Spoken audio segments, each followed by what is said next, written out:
Jeste li se ikad zapitali što će se dogoditi ako pomiješate ocat i deterdžent za pranje suđa? Danas ću vam otkriti kako kombinacija ovih dvaju jednostavnih sastojaka može donijeti iznenađujuće rezultate. Stoga ostanite s nama do kraja videa. Rezultat će vas oduševiti i biti od velike koristi. Dragi prijatelji, pišite nam u komentarima odakle nas pratite. Za početak, trebat će vam najjeftiniji deterdžent koji možete pronaći u trgovini.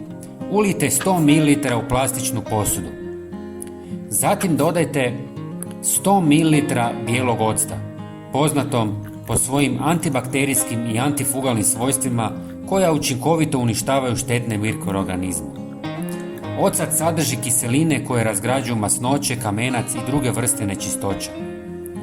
Sljedeći sastojak je 1 žlica kuhinjske soli.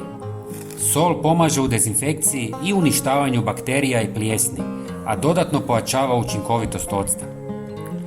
Dobro promiješajte sve sastojke dok ne dobijete homogenu smjesu. Ako smjesa postane previše gusta, možete dodati malo vode kako biste je razrijedili. Čestitamo, upravo ste stvorili poboljšano sredstvo za čišćenje.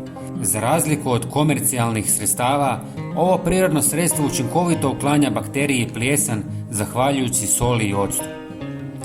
Prelijte smjesu u prskalicu za jednostavniju upotrebu. Dragi prijatelji, podijelite ovaj video sa svojim poznanicima. Hvala vam.